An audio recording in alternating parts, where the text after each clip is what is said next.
What's up, guys? So I just wanted to do a review of the past few weeks of the trades we've taken, kind of give you an idea of the things that we've been doing, so on and so forth. So if we take a look at um, the results tab here, these are all the trades that I've called out in the chat, and we can kind of go over these. So first thing, we took gold, and so breaking down gold, this was a big trade. And essentially what I was looking at was what is our next move going to be? So you can see here we formed this daily squeeze and we are kind of just sitting on top of that 21. We got some early entries on the 2 hour or 4 hour. Actually, sorry, the daily. We got the same thing on the 195. Early entry signals holding that 50. And then, but the real kicker was, okay, we had some A plus signals on the weekly, sorry, the 3 day time frame. And then we had A plus signals on the weekly time frame. And do you guys know how that usually goes? That A plus signals gave us a huge move up from around 230 all the way up into 247 this week in about 3 weeks. So it was a really excellent trade. We got about 78% on put credit spreads. We sold those and are out of that trade. It turned out to be a really clean and easy trade to take. And yeah, so that was the first trade. The next trade we took was Google. So we go look at Google.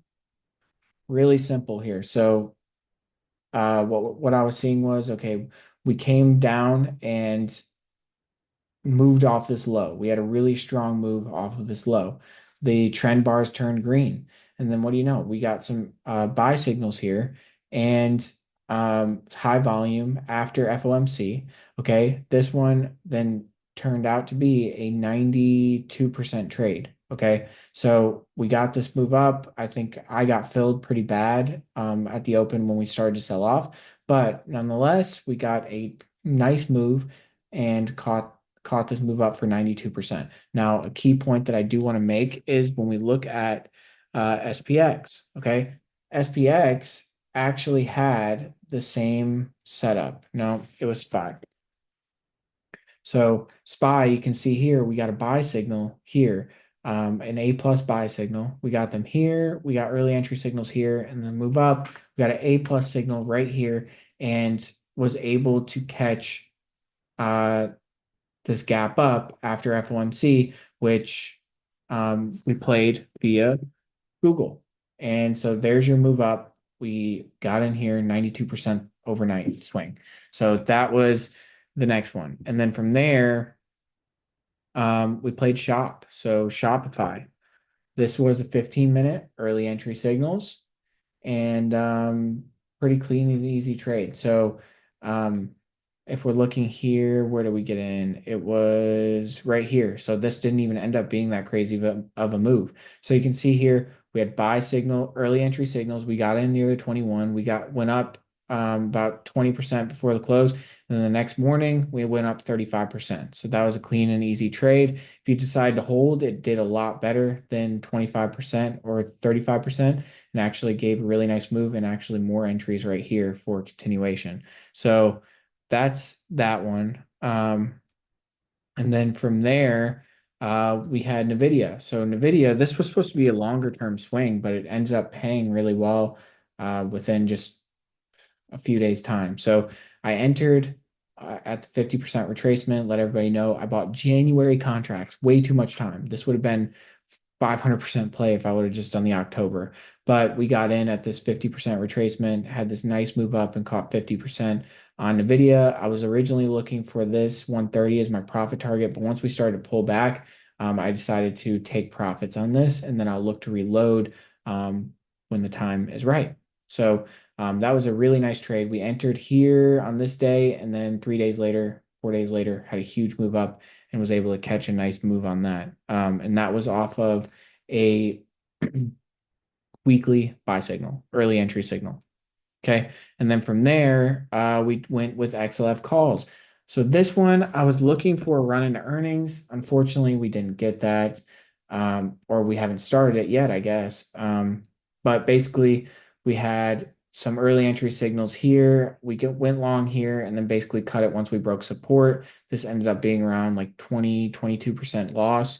And so no big deal. It was just looking for a continuation. And I was risking about one to make two at this previous high and then like six at this 1272 extension, which I was looking for the daily to have this squeeze break out to the upside, and it just ended up not working, and it ended up being a reversion to the mean. So you take a loss, you get out. So no big deal. We just keep the losses small.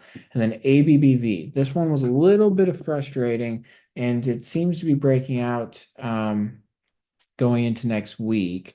But we got in down in here below the 21 and held. And then essentially what happened was on this little pop here, we were up 26%. We trimmed some, it came back down back into the range, and we cut the rest for break even. So that ended up not being much of a trade. It would have, if it would have continued to rip up into this $200 price target, that would have been a huge win, but it didn't end up happening. So we managed risk, we took little profits, and stopped out at break even on the rest. And then Eli Lilly. So this one, nothing really to it. So uh, this one here, we were at the 786. We were at support. And so what happened is we entered at this support level here at 919. I got filled at 920. And then we had this gap up the next day for about 20 bucks. And it was off a 30-minute buy signal here. So we had a 30-minute squeeze, and then boom, we got that pop up, and we took profits. So it was just a shorter term swing.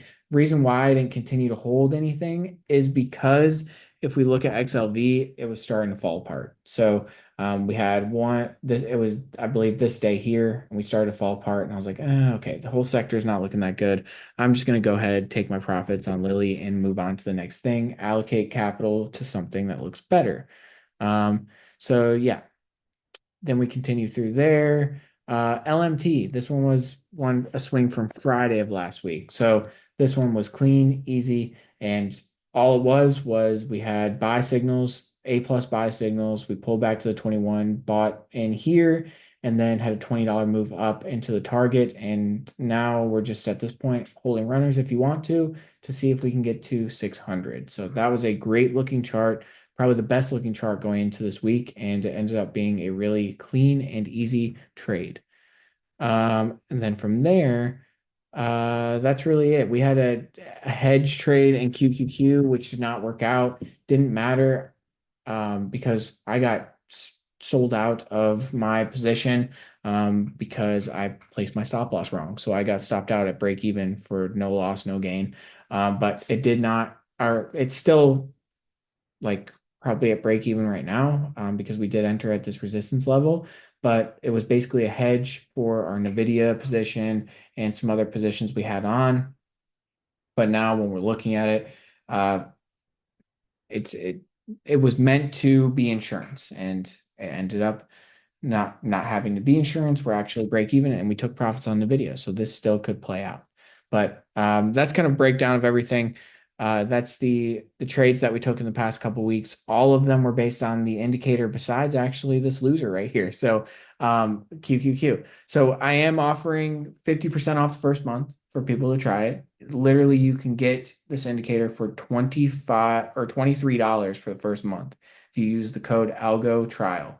And you'll get the first month to try it out, see how you like it, and that's it. All of these trades have came off that. So you can get these exact signals that I'm taking my trades off of directly on your chart. So you don't even have to ask a question. It literally will tell you buy here, and then boom, you catch a move like this. That's all it is. Buy here, boom, you catch a move like this. And that's all. It's just rinse and repeat. Follow those signals and take the trade and manage risk. But I hope this helps. I'll put the link down below and also the discount code below as well. Thank you guys for watching, and I'll see you in the next video.